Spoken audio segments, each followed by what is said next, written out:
شروع اللہ کے نام سے جو بڑا مہربان اور نہایت رحم کرنے والا ہے۔ السلام علیکم۔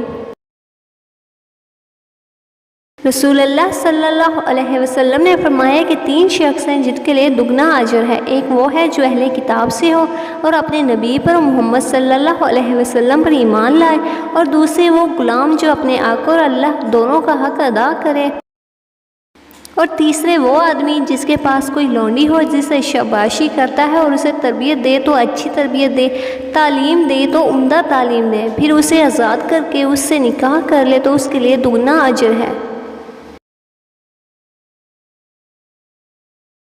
رسول اللہ صلی اللہ علیہ وسلم نے فرمایا جس نے ہماری طرح نماز پڑھی اور ہماری طرح قبلہ کی طرف منہ کیا اور ہمارے ذبح کو کھایا تو وہ مسلمان ہے۔